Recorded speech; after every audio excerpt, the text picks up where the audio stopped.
See, we live?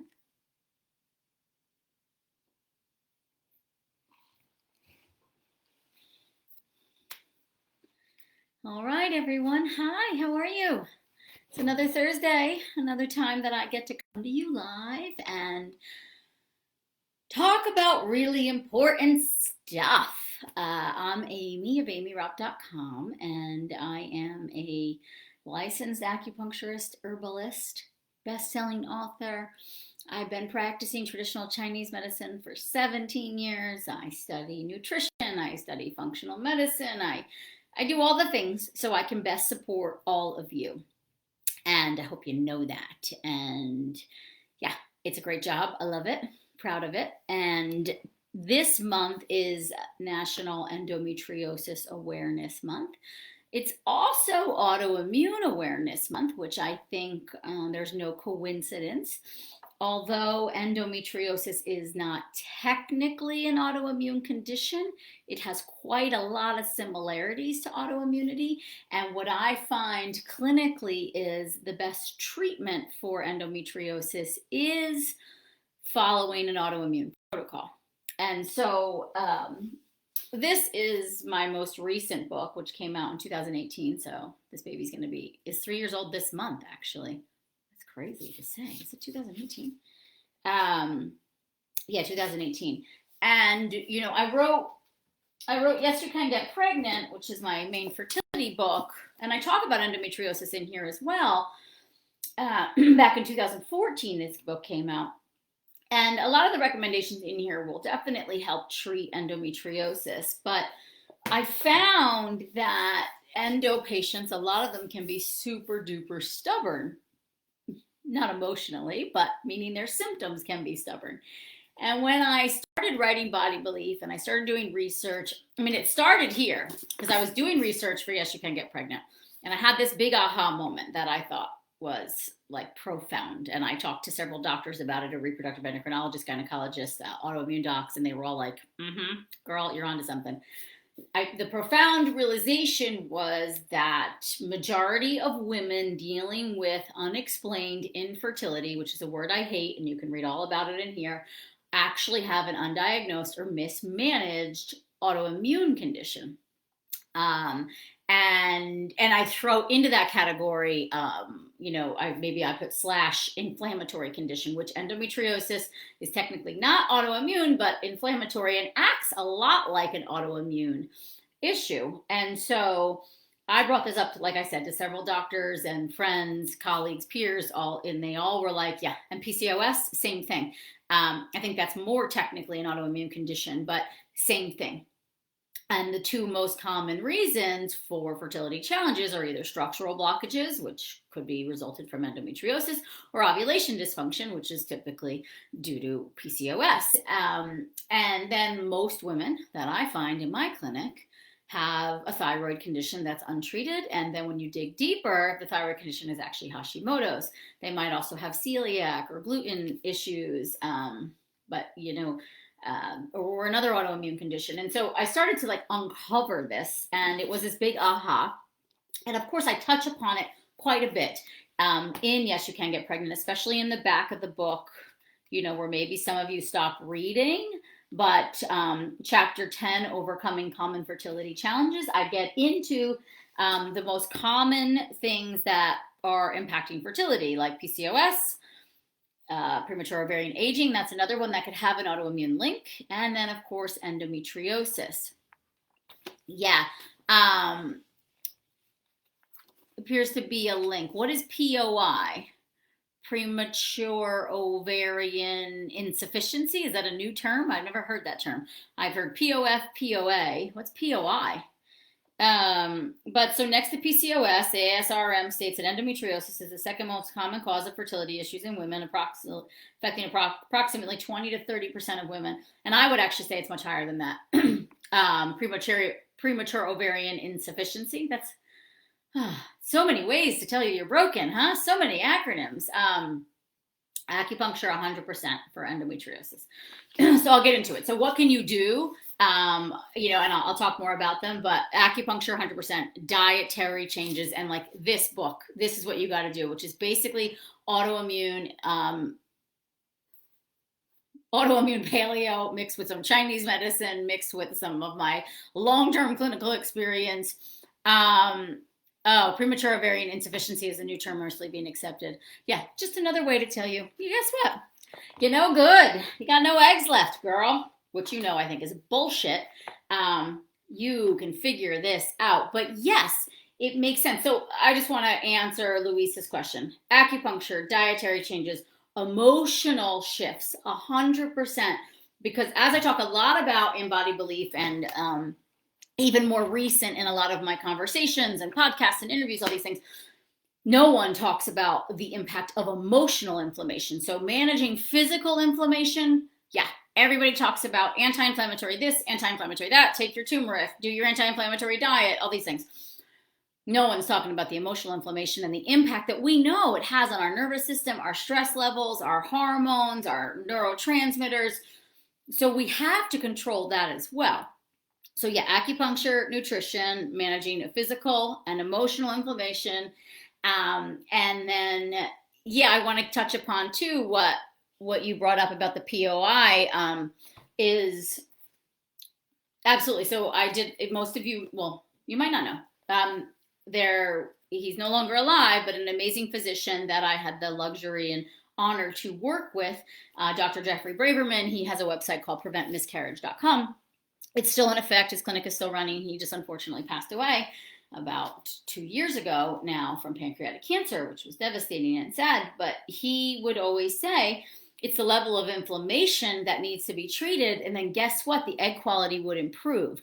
Or even what I see, and he agreed, and many other doctors now have come into an agreement of this as well. If you reduce inflammation and if you heal the endometriosis, so we know endo likes to cling to things like a cobweb. It clings to your ovaries, it clings to your tubes, it clings to the outside of your uterus, it can cling to your colon, to your bladder, to your lungs. I've seen it every which way for any patient. It will compromise blood flow. And if blood flow is compromised, especially to the ovaries, guess what? They're not going to work the way they should. So you're going to show signs and symptoms of maybe a low AMH or POI or POA or POF, whatever the hell we want to call it, poor ovarian reserve. Even more, your reserve might not yet or hasn't been impacted, but your quality is impacted. Same thing. You reduce inflammation, you manage the endometriosis, guess what? Quality gets better. So it really is like, I'm just going to call you Joe Gonza because that's how you're coming up. But Joe Gonza, it is 100% related. And so that was the aha for me of like, okay, so there's a certain way we treat PCOS. I think, as acupuncturists, Chinese medicine doctors, like we kind of have that down and we know what to do and how to manage it for the most part. And so does Western medicine. I think we kind of have that down, even if it means taking metformin or it means, whatever it is for PCOS. Endometriosis is a super curious disease. And it's hard to diagnose. So PCOS is much easier to diagnose. I mean, depending on who you ask, but pretty standard to diagnose. Endometriosis, you need to do laparoscopic surgery or a pelvic MRI. Neither of which are really easily available to many people. So it's hard to diagnose. Now there is the Receptiva test. I saw someone commented on that.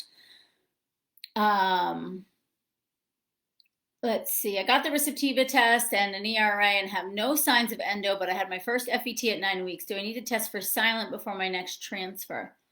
Oh, your first FET ended at 9 weeks. I'm sorry, Carly. Should I test for so I don't know if you should retest. What I would do is follow this diet before the next transfer. That's what I would do to get a handle on the inflammation in your body. If you had the Receptiva and you have an endometrial biopsy, I'm assuming, make sure there was no endometritis. But if you no signs of endometriosis, so it could, was it a tested embryo? So I have a couple questions. Was it tested embryo and then it failed? that gives me another clue as to other things. Was it an untested embryo and it failed? Did you get it tested? Do we know the genetics? That tells me a lot of information. I would definitely do this diet, and then the next time you transfer, of course, discuss this with your doctor. You take a baby aspirin and you stay on it through the whole trimester, first trimester. Carly, okay? And so, how to manage insane pain and discomfort, how to function daily without constantly being reminded. Yes, I'm going to get to that one, my love. Bo Peep, that's what I'm going to call you. Okay, so the best way that I have found, so again, this diet worked great for so many of my girls. I had a lot of stubborn endo patients, and coupled with recurrent pregnancy loss, which is pretty common with endometriosis, or constantly getting poor, no good quality embryos, pretty common with endometriosis, low ovarian reserve. And women were responding well doing this diet, which is basically like gluten-free, dairy-free, soy-free, low sugar, but you're still having grains, you're still having nightshades, you're still having nuts and beans. What I noticed when I put my endometriosis girls on the diet in this book, which is basically an elimination diet, it is also going to be the basis of my new book that's coming out called the Egg Quality Diet. It's an elimination diet. I noticed when I put women on a very strict elimination diet, and I don't care what kind of food testing you've had done, I don't care what your functional docs have told you, or naturopaths, and they've done these ALCATs or other food tests, allergy tests, they are not reliable. The most reliable way to figure out what your body responds to is to do an elimination diet. So when I've done elimination diets, and we go all the way down, bare bones, we are taking out everything. Nightshades, nuts, seeds, beans, obviously the obvious culprits like gluten and dairy and soy and artificial sweeteners and pesticides. Bare bones, we're eating just protein, vegetables, and fat. Good quality fish protein, good quality animal protein in moderation, mainly vegetables that are cooked, and a lot of bone broth, and good quality fats like ghee or coconut oil or avocado. I've seen dramatic shifts in my endometriosis clients. And I know some of my girls are on here right now and they can totally attest to it. Dramatic shifts. So dramatic that Dr. Jeffrey Braverman found me, reached out to me, said to me, I don't know what you're doing with the girls that we're co-treating, but I've never seen inflammation drop as quickly as I see it when they're working with you. Never seen this. And he would do like a paleo/Mediterranean diet. So there still was grains in there. There still was nightshades. There still was nut seeds, etc., etc. I've eaten like that for 10 years. That's great. Well-intended. I love it. Yeah, me too. I pretty much live in what I call the early reawaken phase and figured out a lot about my body. I think I had endometriosis signs and symptoms when I was much younger. But I definitely have those tendencies towards inflammation with like eczema, digestive issues, asthma, skin issues, menstrual issues back in the day. And so to me too, I figured out this is like, but the best thing about the elimination diet is, and I know it sounds scary and overwhelming, or it can, is then you add back in and you see, like I can have almond milk in moderation, perfectly fine. Don't really do well on raw nuts. Sun butter, I'm perfectly fine. Seeds, I'm okay with. Nuts, not so great. Beans, terrible for me. Some nightshade vegetables, I'm okay. I can do some tomatoes. Peppers, they're out for me, right? So everybody's different. That's the best thing about an elimination diet. And to figure out what is the exact protocol for you. So that is tip number one for managing endometriosis, is following the dietary protocol that I have laid out in here. So you go and get this book, follow it, do the elimination diet. We also are going to be doing our fertility reboot, which regardless if you're trying to get pregnant, if you have endometriosis, you should join it. It'll kick off early April. So we'll start talking about it in a couple weeks. So keep your eyes out for that. And then we do it together, a 30-day protocol together, where you get daily emails from me and homework and food and menus and shopping lists, and we got it all covered for 30 days. It's awesome. And it's all based on this book. And then I've made some tweaks for women trying to conceive. There's more fertility focused foods and things like that. But the other piece that is severely important in managing endometriosis, I actually want to touch upon So there's two big pieces, emotional and physical inflammation, that I'm going to talk about today. But in addition to the diet, like I said to Louise, because she asked, and I am an acupuncturist, I think acupuncture is severely impactful for endometriosis. It helps improve blood flow and circulation. It'll help break up masses. It'll help regulate the hormones. It'll help your body detox from potentially the excess estrogen that is usually linked with endometriosis. Also, I'm an herbalist and I love to use Chinese herbs. I always recommend castor oil packs. If you guys don't know how to do those, just literally Google search my name with the words castor oil and you will see a video from me on how to do castor oil packs. There's a digestive enzyme blend called WOB enzyme, WOBNZYM. I have links to it on my website under my recommended supplements and products. Powerful as well for breaking up adhesions and masses and things like that, which is commonly associated with endometriosis. So not to overlook those other really important lifestyle additives. So acupuncture, herbs, certain supplements, also a high dose fish oil seems to be really powerful for endometriosis clients. And it should be fish oil, not a plant seed oil. A lot of people have a genetic predisposition where they can't actually take plant seeds and the oils from those plants and make them into omega-3s, which is what you want. Most endometriosis people have a very high omega-6 to 3 ratio, and you really want the omega-3 to 6 ratio to almost be like a 1-to-1 or a 2-to-1. Most people are at a 10-to-1 of 6, which is the inflammatory. So taking more omega-3s, like 3 grams a day, can really regulate that ratio. But the diet really is the foundation. And if you've been suffering and you've been dabbling with a diet, or I sometimes cut out gluten, I sometimes cut out dairy, or I still kind of have soy because it's hard because I like the gluten-free processed packaged foods, you're not doing yourself any favors. Love you to pieces. If you want to make a change, you got to go into the elimination diet and stick to it. You got to get into it and stick to it. Frequency and consistency is what I always say to my clients.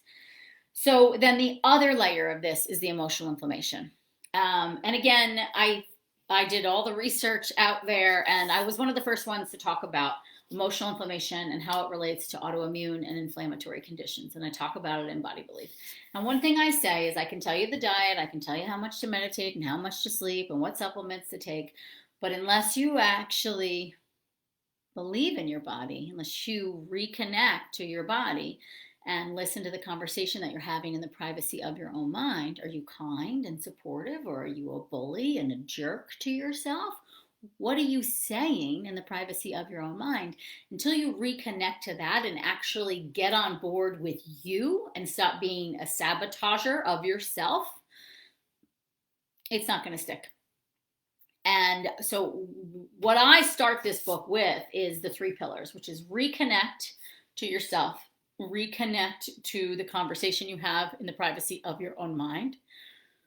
Are you nice to yourself? You know, I had a moment the other day where I realized, oh my God, I didn't take my vitamins for like 2 days or something. And then I was taking my vitamins and I heard the conversation, and it went something like, oh, Amy, I can't believe what the fuck, Amy? Why didn't you take your vitamins? Like, really? What, like what? And I was like, oh my God, that was like so assaulting to say to myself. And I was alone in the kitchen. No one else was home. I said to myself, I was like, hey, I am doing the best I can. And I take my vitamins like 90% of the time. I think it's okay if I missed a day or two. And it was really interesting and funny. Had I not been doing this work for as long as I've been doing it, I don't know that I would have heard that conversation. So I want you to start to tune into that conversation. And also, like, how identified are you with your disease, with the state of your health? Is it what you lead with? Is it what you talk about all the time? Do you constantly say like things like, I have POI, I have premature ovarian failure, I have low ovarian reserve, my AMH is really high, I have endometriosis, I have stage 4 endometriosis, and it's terrible. I can't leave the house and I'm miserable, and I shit my brains out every time I get my period, and I vomit, and I mean, it's horrible. It's a horrible way to live. That's how I live every day. It's terrible. It sucks. How are you?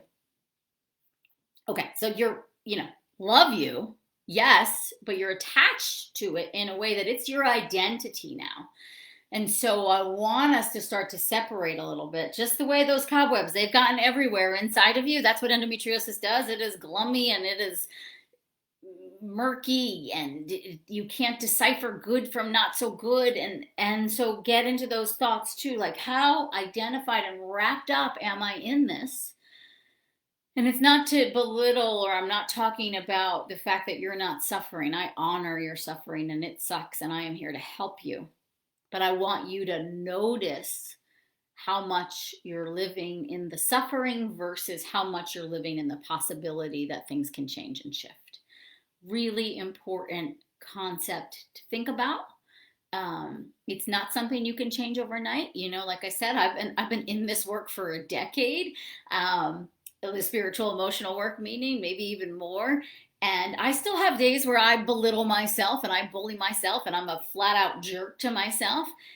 But I can talk back to myself now, and I can catch myself before I go down the rabbit hole. Because next thing you know, if I didn't catch myself in that vitamin conversation, next thing you know, I would have gone down the rabbit hole. And you haven't exercised, and you're eating like crap, and oh my God, your skin looks terrible, and oh my God, and like this and that, and look at, you're such a bad mom, and you do all these things, and I could have gone down this really bad rabbit hole of all the terrible things that Amy is, right? And instead, I caught myself, and I was like, hey, whoa, girl, I'm human. Cut me some slack, right? I'm doing the best I can do, and I think I do a pretty damn good job. None of us are perfect, and I'm never asking that of anybody. We are not robots. Life hands us things, and sometimes it's hard to manage it all. So what I'm asking of you is to not judge yourself, but to learn to lead with compassion for yourself. There's research that shows too, the inflammatory thoughts, leaves us living in a chronic flight or state of fight or flight, which will impact our stress hormones, which will impact, guess what? Testosterone, estrogen, all the things, DHEA, I mean, all of it.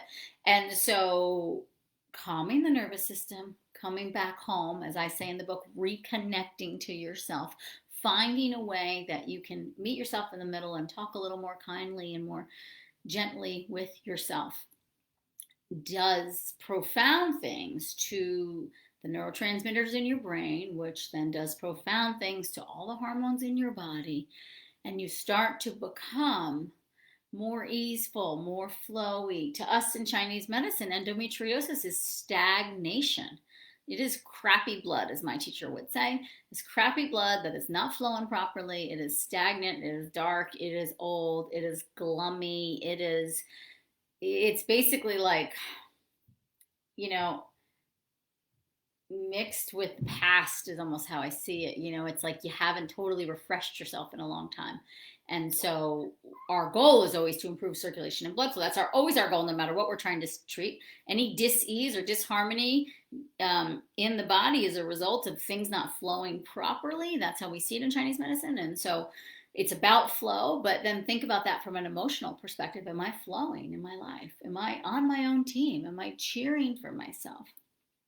Am I open to the possibility of things being differently? Or am I stuck in my old ways? Am I stuck in my old habits? Am I stuck in my past? Am I stuck in my anger? Am I stuck in my burdens? Am I stuck in this pattern of sabotaging myself and beating myself up and being unkind to me? So, no one's to blame. No one's doing anything wrong. But we can be open to the fact that there's, endometriosis, any disease really, but endometriosis, what we're talking about today, is multifaceted, it's multi-layered, and the environment for certain is impacting it. So environmental toxins, most women with endometriosis have a couple genetic mutations that limit their ability to process out estrogen. So the environment and all the estrogen endocrine disrupting chemicals, which are typically estrogen mimickers, do a number on your system. My system too. I have those same genetic links.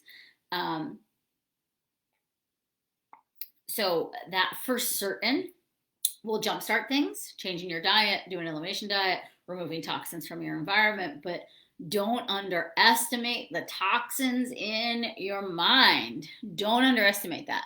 Don't underestimate the toxins in your relationships. Like, what are you literally surrounding yourself with?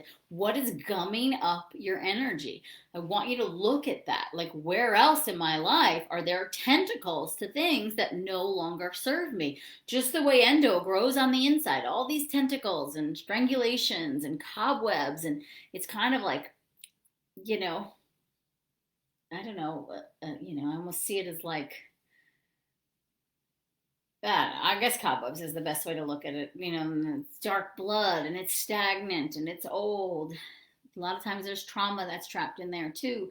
So what am I still holding on to that no longer serves me? And some of it could be from, childhood experiences that you do feel like you've healed from, but your body maybe still is stuck in the pattern. And so it's a resetting. I find things like tapping, emotional freedom technique, EFT is really powerful. Psychotherapy, of course, especially for trauma, especially with EMDR, I think it's supremely powerful. Support groups, learning how other women learn to manage their endometriosis, working with a practitioner that has a lot of knowledge, and can also run. I think, I love using the Dutch. I love using the 23andMe. That gives me a lot of information on your genetics and your hormones, and then how to best support you in that path. But I think there's many things you can do to manage endometriosis, and not everyone becomes 100% symptom free, but their symptoms get vastly improved. Some women have no symptoms of endometriosis other than maybe fertility challenges. And I've had cases of long-term endometriosis. Like, one of my longest fertility cases, she wasn't with me the whole time, but trying to conceive for 8 years. Conceived naturally at the age of 42 after 23 failed reproductive techniques. And we did a lot of emotional work over, she was with me a year and a half, but it was this diet. No one else had put her on a diet like this. I was her 7th acupuncturist, and she'd been with 4 other functional docs, and everybody else just did those food allergy tests and just like was kind of, oh yeah, paleo is best for you, but no one pulled the beans, no one pulled the grains, no one looked at the nightshades. And to me, it was the absolute game changer for her. And she now has a healthy baby boy at home, and she lives and breathes this kind of diet because it changed her life. And it's hard to make those changes, but it is so worth it in the long run. So there we have it. I don't see a lot of activity on Facebook at all, but let me see what's going on here in, let's see what else is going on here in questions. Nightshades don't agree with me, especially potatoes. Same. How many months you have to do the elimination diet? Doing 3 months now. It kind of depends on the severity of the case. So you've done the pure, like you following my diet, you're in the purified, then you're in the early reawaken, and now you're not yet reintroducing foods. I would start playing around with reintroduction, but it could be 3, 6, 9, 12 months. And ideally for the rest of your life. Should the diet outline and body belief be followed if you don't have an autoimmune disorder?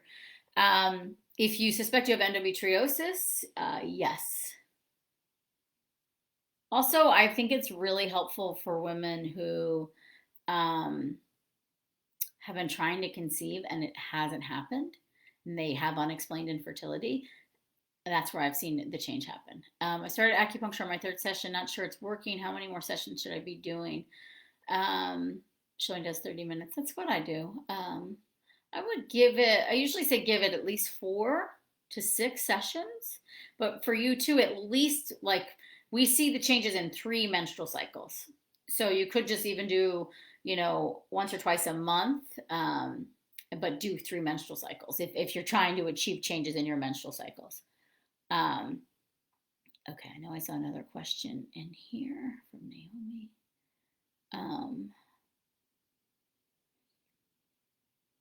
I can eat some foods only a certain time of year. That's so interesting. How much will it cost in April?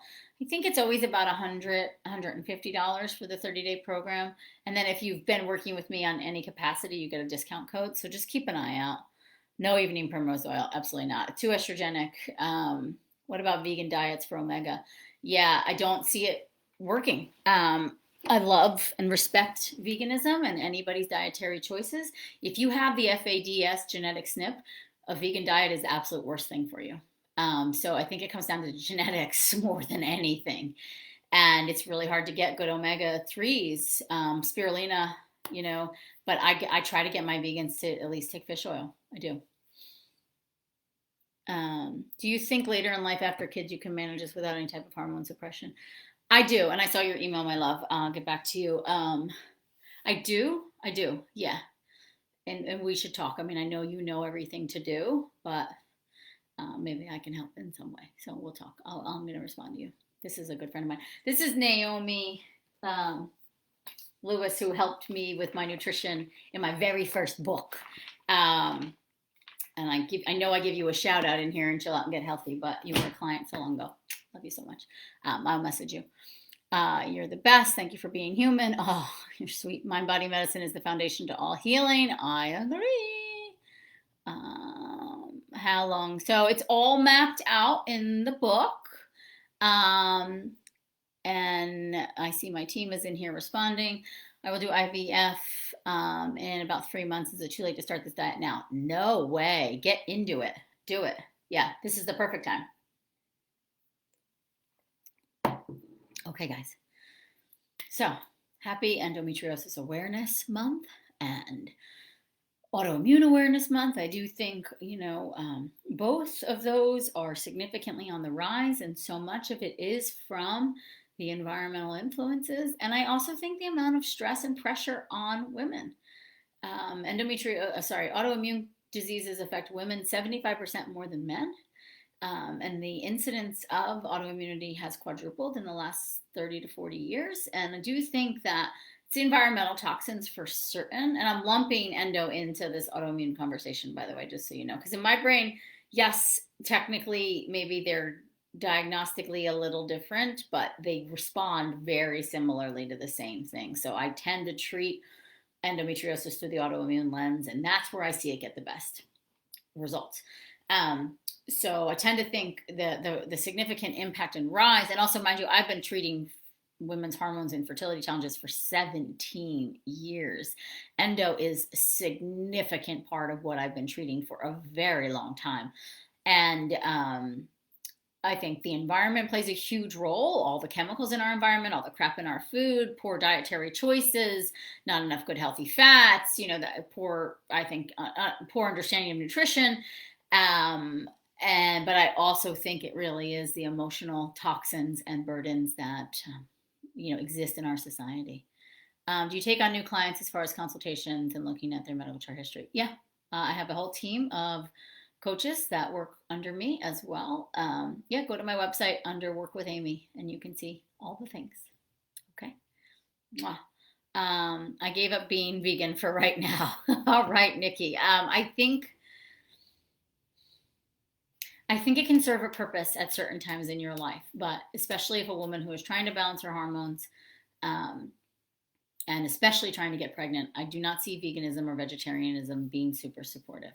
Doesn't mean I need you to eat a ton of meat or animal products. I just need you to be open. Like, even if it's fish and some bone broth and eggs, we can do it. Even just eggs and some broth, we can do it, so it's not, and listen, the diet I recommend is still like upwards of 8 servings of vegetables a day. You're mainly eating vegetables on my diet, but you're also getting a couple ounces of protein, good quality protein, which is giving you the B vitamins, giving you all the phytonutrients your body needs to function. I had a couple things happen since going through a myomectomy. Will do. Thank you. Okay. Yeah. Mwah. All right, guys, I'm going to go. I'll see you later. And those of you who signed up for my first monthly Q&A, happening in about 20 minutes, and I'll see you there on Zoom. Can't wait. Goodbye.